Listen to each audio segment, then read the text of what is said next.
ओम हर हर महादेव। श्री कामपालं भजे बलभद्रं प्रलयकालाग्निसदृश महाशरीरं हलमुषलशोभित करकमलं रक्तचक्षुश्वेतवर्ण नमामि अनंतम। हर हर महादेव। श्रीकृष्णଙ୍କ वैमात्रेय ज्येष्ठ भ्राता बलराम जगन्नाथ संस्कृति जगन्नाथଙ୍କ बड़ भाई बलभद्र रूपे परिचित। सुभद्रा बलरामଙ୍କ भगिनी वसुदेवଙ୍କ औरसरे रोहिणीଙ୍କ गर्भरू श्रावण पूर्णिमा ब्रह्मा पूर्णिमा जहाँ आज दिन में राखी पूर्णिमा नाम परिचित बलराम जात होते। तेणु आसतु यही पवित्र गह्मा पूर्णिमा बलदेव जन्म कथा श्रवण करवा। सुख बोलती शुण राय कंस पाइला महाभय दूत पेशिला चारि दिगे विश्वासी दानवंक संगे कंसर जेते मित्रगण आसी मिलिले जणे जण चाणूर तृणावर्त वीर मुष्टिक अघा षण्ढासुर द्विविध नामेण बानर प्रलम्बा बका बशासुर पूतना नामेण राक्षसी आगे मिलिला वीर केशी बाणानारका जरासंध स्वभावे अटंती मंद एमंते कही बोई केते कंसर मित्र छंती जेते एहांकु बसाई आसने कंस कहि खेद मने सुण सकल वीरमणि मोहर कर्म फल बाणी नारद कही गले मते जदुंकु न जीवु परते जदुंक हाते मरण एकथा अटई प्रमाण एमंत कही गले मुनि ब्रह्मा कुमार महाज्ञानी तुम्भे जे मोहर विश्वास जदुंकु बेगे कर नाश शुणिय सुरे पर ज्वली जेसने समुद्र उछुड़ी जदुंकु देले कष्ट मान जहु रखिबे भगवान जादवे असुरंक डरे पलाई गले देशांतरे केकुरु नगरे पशिले पांचाल देशे के लुचिले विदेह निषेध कौशले पशिले जीवन विकले जे अबा जाई न पारिले कंसर शरण पशिले केहु सेवक पणे दास काहाकु देला लोहा पास एमंते बरसे पुरीला पुणी देवकी प्रसविला प्रहर जणाइले जाई शुणी धाइले रस बही देवकी निकटे मिलिला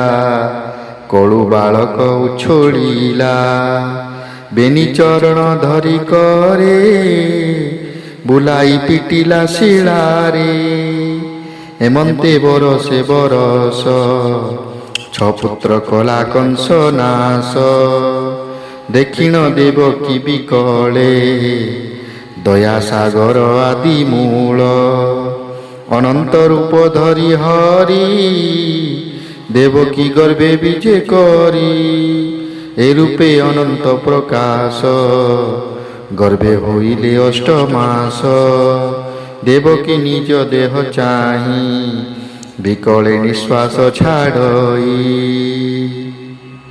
केतेक पातक कली पूर्वे पुणी होइला आसी गर्भे କେତେ ସହିବି ଗର୍ଭ କଷ୍ଟ, ବିଧାତା କଲା ମତେ ହଟ।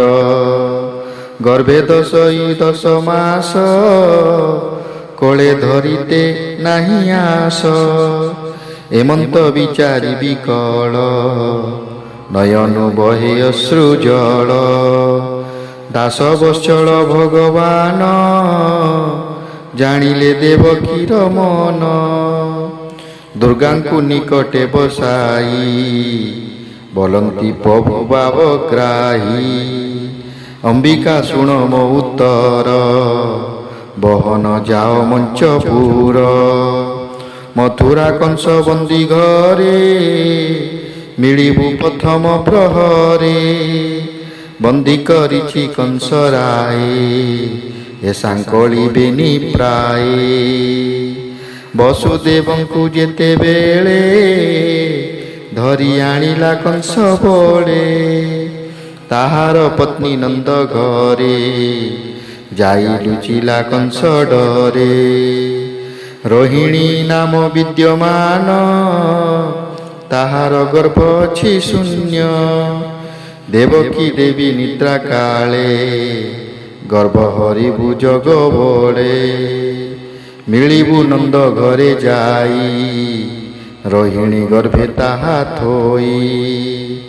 ଜନ୍ମିବୁ ଯଶୋଦା ଉଦରେ, ମୁଁ ପୁଣି ଯିବି ମଞ୍ଚପୁରେ। ଦେବକୀ ଗର୍ଭେ ହେବି ଜାତ, ମତେ ଘେଣି ନ ଯିବେ ତାତ। ତତେ ଆଣିବେ ମତେ ଥୋଇ, ଏ କଥା ନ ଜାଣିବେ କେହି। ଏମନ୍ତ କଂସର ମରଣ, ହସି କହନ୍ତି ନାରାୟଣ। ମଞ୍ଚେ ହୋଇବୁ ତୁଜେ ଜାତ, ଜଗତେ ହୋଇବୁ ବିଖ୍ୟାତ। ଭକତେ ହୋଇବୁ ପ୍ରସନ୍ନ, ଅନେକ ହେବ ତୋର ନାମ। ଜୟା ବିଜୟା ଭଦ୍ରକାଳୀ, ମଙ୍ଗଳା ଚଣ୍ଡିକା କଙ୍କାଳୀ। କନ୍ୟକା କୃଷ୍ଣା ଯେ ମାଧବୀ, ଈଶାନୀ ଶାରଦା ବୈଷ୍ଣବୀ।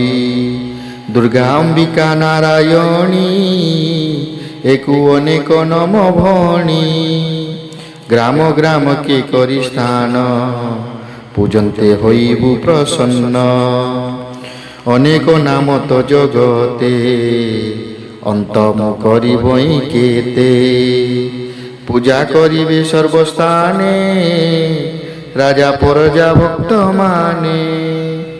ସ୍ତୁତି ପଠନ ମନ୍ତ୍ର ଧ୍ୟାନ, ଷୋଡ଼ଶ ଉପଚାର ମାନ।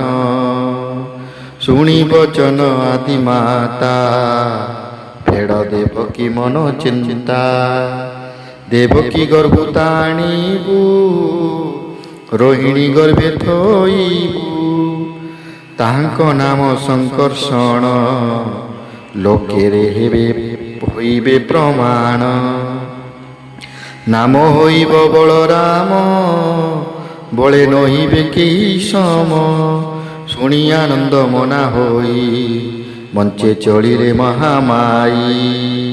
ହରିଆ ଦେଶେ ଘେନି ଶିରେ, ମିଳିଲେ ମଥୁରା ନଗରେ। କଂସ ରାଜାର ବନ୍ଦୀ ଘରେ, ମିଳିଲେ ପ୍ରଥମ ପ୍ରହରେ। ରାତ୍ରି ଦେବକୀ ନିଦ୍ରା କାଳେ, ଗର୍ଭ ହରିଲେ ଜଗ ବଳେ। ଅନନ୍ତ ଘେନି ମାୟା ଦମ୍ଭେ, ଥୋଇଲେ ନହର ରୋହିଣୀର ଗର୍ଭେ। ଗର୍ଭ ସଂଯୋଗ ଦେବୀ କରି, ଦିନକୁ ଦିନ ଗର୍ଭ ଭାରି। ସିଂହ ପୂର୍ଣ୍ଣିମା ଦିନ ସାର, ରୋହିଣୀ ପ୍ରସବେ କୁମର। ଧବଳ ଜ୍ୟୋତି ରୂପ ପୁଣି, ଶିରେ ହୋଇ ସପ୍ତ ଫଣି। ଅପୁଆ ଘରେ ପୁଅ ଜାତ, ଆନନ୍ଦ ହୋଏ ନନ୍ଦ ଚିତ।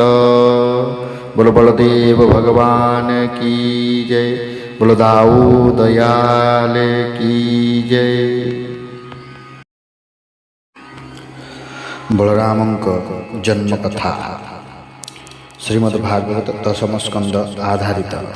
जय श्री कृष्ण, जय श्री बलराम। ପ୍ରିୟ ଭକ୍ତଜନ, ଆଜିର ଏହି ପବିତ୍ର ଭାଗବତ କଥାରେ ଆମେ ଜାଣିବା ଭଗବାନ ଶ୍ରୀକୃଷ୍ଣଙ୍କ ବଡ଼ ଭାଇ ଶେଷନାଗଙ୍କ ଅବତାର ଭାବେ ପୂଜିତ ପ୍ରଭୁ ବଳରାମଙ୍କର ଦିବ୍ୟ ଜନ୍ମ କଥା। ବଳରାମଙ୍କ ଜନ୍ମ ସାଧାରଣ ମଣିଷଙ୍କ ଜନ୍ମ ଭଳି ନୁହେଁ। ତାଙ୍କ ଜନ୍ମ ପଛରେ ରହିଛି ଭଗବାନଙ୍କ ଏକ ଅଦ୍ଭୁତ ଲୀଳା। ତେବେ ପ୍ରଶ୍ନ ହେଉଛି, ବଳରାମ କାହାଙ୍କ ଗର୍ଭରେ ଥିଲେ? କାହିଁକି ତାଙ୍କୁ ଦେବକୀଙ୍କ ଗର୍ଭରୁ ରୋହିଣୀଙ୍କ ଗର୍ଭକୁ ନିଆଗଲା ଏବଂ କାହିଁକି ତାଙ୍କ ନାମ ହେଲା ସଂକର୍ଷଣ? ଆଜିର ଏହି ଭାଗବତ କଥାରେ ଏହି ସମସ୍ତ ରହସ୍ୟ ଜାଣିବା। କଂସର ଅତ୍ୟାଚାର। ମଥୁରାର ରାଜା ଥିଲେ କଂସ। ସେ ଅତ୍ୟନ୍ତ ଅତ୍ୟାଚାରୀ ଓ ନିଷ୍ଠୁର ଥିଲେ।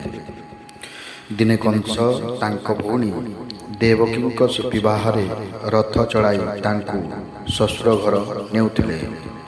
ସେହି ସମୟରେ ଆକାଶବାଣୀ ହେଲା, ହେ କଂସ, ଯେ ଦେବକୀଙ୍କ ଅଷ୍ଟମ ଗର୍ଭରୁ ଜନ୍ମ ନେବ ସେହି ତୁମ୍ଭର ମୃତ୍ୟୁର କାରଣ ହେବ। ଏହା ଶୁଣି କଂସ ଭୟଭୀତ ହୋଇଗଲେ। ସେ ଦେବକୀ ଓ ବସୁଦେବଙ୍କୁ କାରାଗାରରେ ବନ୍ଦୀ କରିଦେଲେ। ଦେବକୀଙ୍କ ପ୍ରଥମ 6ଟି ସନ୍ତାନଙ୍କୁ କଂସ ନିର୍ଦ୍ଦୟ ଭାବରେ ହତ୍ୟା କଲେ। କିନ୍ତୁ ଭଗବାନଙ୍କ ଲୀଳା ଅନ୍ୟ କିଛି ଥିଲା। ଦେବକୀଙ୍କ ସପ୍ତମ ଗର୍ଭ। ଦେବକୀଙ୍କ ସପ୍ତମ ଗର୍ଭରେ ଭଗବାନଙ୍କ ଅଂଶ ସ୍ୱରୂପ ବଳରାମ ପ୍ରକଟ ହେବାକୁ ଥିଲେ। ସେ ସମୟରେ ଭଗବାନ ଶ୍ରୀହରି ଯୋଗମାୟାଙ୍କୁ ଆଦେଶ ଦେଲେ, ଦେବକୀଙ୍କ ଗର୍ଭରେ ଥିବା ମୋର ଅଂଶ ସ୍ୱରୂପ ସନ୍ତାନକୁ ରୋହିଣୀଙ୍କ ଗର୍ଭକୁ ସ୍ଥାନାନ୍ତର କର। ରୋହିଣୀ ଯେତେବେଳେ ଗୋକୁଳରେ ନନ୍ଦ ମହାରାଜଙ୍କ ଆଶ୍ରୟରେ ରହୁଥିଲେ, ଯୋଗମାୟା ଭଗବାନଙ୍କ ଆଦେଶ ପାଳନ କଲେ। ଦେବକୀଙ୍କ ଗର୍ଭରୁ ସେହି ଦିବ୍ୟ ଗର୍ଭ ରୋହିଣୀଙ୍କ ଗର୍ଭକୁ ସ୍ଥାନାନ୍ତରିତ ହେଲା। ଏହି କାରଣରୁ ବଳରାମ ଏକ ନାମ ହେଲା ସଂକର୍ଷଣ, ଅର୍ଥାତ୍ ଯିଏ ଗର୍ଭରୁ ଅନ୍ୟ ଗର୍ଭକୁ ଆକର୍ଷିତ ବା ସ୍ଥାନାନ୍ତରିତ ହୋଇଥିଲେ। ବଳରାମ କିଏ? ପୁରାଣୀୟ ପରମ୍ପରାରେ ବଳରାମଙ୍କୁ ଭଗବାନ ଶ୍ରୀକୃଷ୍ଣଙ୍କ ବଡ଼ ଭାଇ ଏବଂ ଅନନ୍ତ ଶେଷଙ୍କ ଅବତାର ଭାବେ ବର୍ଣ୍ଣନା କରାଯାଇଛି। ଶ୍ରୀକୃଷ୍ଣ ଯେଉଁଠାରେ ପରମ ପୁରୁଷୋତ୍ତମଙ୍କ ରୂପରେ ପ୍ରକଟ ହୁଅନ୍ତି, ସେଠାରେ ବଳରାମ ତାଙ୍କର ସେବା, ସାହାଯ୍ୟ ଓ ଲୀଳାର ସହଚର ଭାବେ ରହନ୍ତି। ତେଣୁ ବଳରାମଙ୍କୁ କେବଳ ଶ୍ରୀକୃଷ୍ଣଙ୍କ ବଡ଼ ଭାଇ ଭାବରେ ନୁହେଁ, ଭଗବାନଙ୍କ ଦିବ୍ୟ ଶକ୍ତିର ଅଂଶ ଭାବେ ମଧ୍ୟ ଭକ୍ତମାନେ ପୂଜା କରନ୍ତି। ରୋହିଣୀଙ୍କ ଗର୍ଭରେ ବଳରାମ। ଯୋଗମାୟାଙ୍କ ଦ୍ୱାରା ଦେବକୀଙ୍କ ସପ୍ତମ ଗର୍ଭ ରୋହିଣୀଙ୍କ ଗର୍ଭକୁ ଆସିବା ପରେ ମଥୁରାରେ ଏକ ଅଦ୍ଭୁତ ଘଟଣା ଦେଖାଗଲା। ଦେବକୀଙ୍କ ଗର୍ଭ ଶୂନ୍ୟ ହୋଇଗଲା।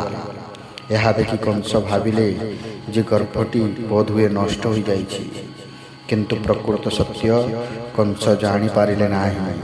ଏହା ଥିଲା ଭଗବାନଙ୍କ ଯୋଗମାୟାଙ୍କ ଅଦ୍ଭୁତ ଲୀଳା। ଏପଟେ ଗୋକୁଳରେ ରୋହିଣୀଙ୍କ ଗର୍ଭରେ ବଳରାମ ବୃଦ୍ଧି ପାଇବାକୁ ଲାଗିଲେ। ବଳରାମଙ୍କ ଜନ୍ମ। ସମୟ ପୂର୍ଣ୍ଣ ହେବା ପରେ ରୋହିଣୀଙ୍କ ଗର୍ଭରୁ ପ୍ରକଟ ହେଲେ ଦିବ୍ୟ ଶିଶୁ ବଳରାମ। ବଳରାମ ଭଗବାନ କି ବଳଦାଉ ଭଗବାନ କି ଜୟ। ତାଙ୍କ ଆଗମନରେ ଗୋକୁଳରେ ଆନନ୍ଦର ଲହରୀ ଖେଳିଗଲା। ନନ୍ଦ ମହାରାଜଙ୍କ ଗୃହରେ ଉତ୍ସବର ପରିବେଶ ସୃଷ୍ଟି ହେଲା। ଗୋପ ଗୋପୀମାନେ ଆନନ୍ଦରେ ଉତ୍ସବ ପାଳନ କଲେ। ଦାନ, ମଙ୍ଗଳ ଗୀତ ଓ ଆଶୀର୍ବାଦରେ ଗୋକୁଳ ମୁଖରିତ ହୋଇ ଉଠିଲା। ବଳରାମଙ୍କ ଜନ୍ମ କେବଳ ଏକ ଶିଶୁର ଜନ୍ମ ନଥିଲା, ଏହା ଥିଲା ଭଗବାନଙ୍କ ଆଗାମୀ ଦିବ୍ୟ ଲୀଳାର ଏକ ମହତ୍ତ୍ୱପୂର୍ଣ୍ଣ ଅଧ୍ୟାୟ। ବଳରାମଙ୍କ ନାମର ମହିମା। ପ୍ରଭୁ ବଳରାମଙ୍କର ଅନେକ ନାମ ରହିଛି। ବଳରାମ ଅପାର ବଳର ଅଧିକାରୀ। ବଳଦେବ ଦିବ୍ୟ ବଳର ସ୍ୱରୂପ। ସଂକର୍ଷଣ ଗର୍ଭ ସ୍ଥାନାନ୍ତର ଲୀଳା ସହିତ ସମ୍ବନ୍ଧିତ ନାମ। ହଳଧର ହାତରେ ହଳ ଧାରଣ କରୁଥିବାରୁ ଏହି ନାମ। ରୋହିଣେୟ ରୋହିଣୀଙ୍କ ପୁତ୍ର ହୋଇଥିବାରୁ ଏହି ନାମ। ପ୍ରଭୁ ବଳରାମଙ୍କ ହାତରେ ଥିବା ହଳ ତାଙ୍କର ଏକ ପ୍ରସିଦ୍ଧ ପରିଚୟ। ଏହି କଥାରୁ ଆମେ କ'ଣ ଶିଖିବା? ପ୍ରିୟ ଭକ୍ତଜନ, ବଳରାମଙ୍କ ଜନ୍ମ କଥାରୁ ଆମକୁ ଏକ ବଡ଼ ଆଧ୍ୟାତ୍ମିକ ଶିକ୍ଷା ଦିଏ। ଭଗବାନଙ୍କ ଯୋଜନାକୁ କେହି ରୋକିପାରେ ନାହିଁ। କଂସ ଯେତେ ଚେଷ୍ଟା କଲେ ମଧ୍ୟ ଭଗବାନଙ୍କ ଲୀଳାକୁ ବନ୍ଦ କରିପାରିଲେ ନାହିଁ। ଯେଉଁଠାରେ ମଣିଷର ଶକ୍ତି ସୀମିତ, ସେଠାରେ ଭଗବାନଙ୍କ ଇଚ୍ଛା ଅସୀମ। ତେଣୁ ଜୀବନରେ କେତେକ ଅସୁବିଧା ଆସୁନା କାହିଁକି, ଆମେ ଭଗବାନଙ୍କ ଉପରେ ଆସ୍ଥା ରଖିବା ଉଚିତ। ତେବେ ଭକ୍ତଜନ, ଆଜି ଆମେ ଜାଣିଲୁ ଦେବକୀଙ୍କ ସପ୍ତମ ଗର୍ଭରେ ଥିବା ଦିବ୍ୟ ଶିଶୁଙ୍କୁ ଯୋଗମାୟା ରୋହିଣୀଙ୍କ ଗର୍ଭକୁ ସ୍ଥାନାନ୍ତର କରିଥିଲେ। ସେହି ଦିବ୍ୟ ଶିଶୁ ପରେ ବଳରାମ ଭାବରେ ପ୍ରକଟ ହେଲେ। ଏହି ଅଦ୍ଭୁତ ଲୀଳା ପାଇଁ ତାଙ୍କର ଏକ ପ୍ରସିଦ୍ଧ ନାମ ହେଲା ଶଙ୍କର୍ଷଣ। ଆସନ୍ତୁ ଶେଷରେ ଭକ୍ତି ଭାବରେ କହିବା, ବଳଦେବଙ୍କର ଜୟ ହୋ, ହଳଧରଙ୍କର ଜୟ, ରୋହିଣୀ ନନ୍ଦନଙ୍କ ଜୟ, ଶ୍ରୀକୃଷ୍ଣ ବଳରାମଙ୍କ ଜୟ। ଯଦି ଆପଣଙ୍କୁ ଏହି ଭାଗବତ କଥା ଭଲ ଲାଗିଥାଏ, ତେବେ ଭିଡ଼ିଓକୁ ଲାଇକ୍ କରନ୍ତୁ, ନିଜ ପରିବାର ଭକ୍ତ ବନ୍ଧୁମାନଙ୍କ ସହିତ ସେୟାର କରନ୍ତୁ ଏବଂ ଅମୃତବାଣୀ ଓଡ଼ିଆ ଚ୍ୟାନେଲକୁ ସବସ୍କ୍ରାଇବ୍ କରି ଭକ୍ତିମୟ କଥା ସହିତ ଯୋଡ଼ି ରୁହନ୍ତୁ। ଜୟ ଶ୍ରୀକୃଷ୍ଣ, ଜୟ ବଳରାମ।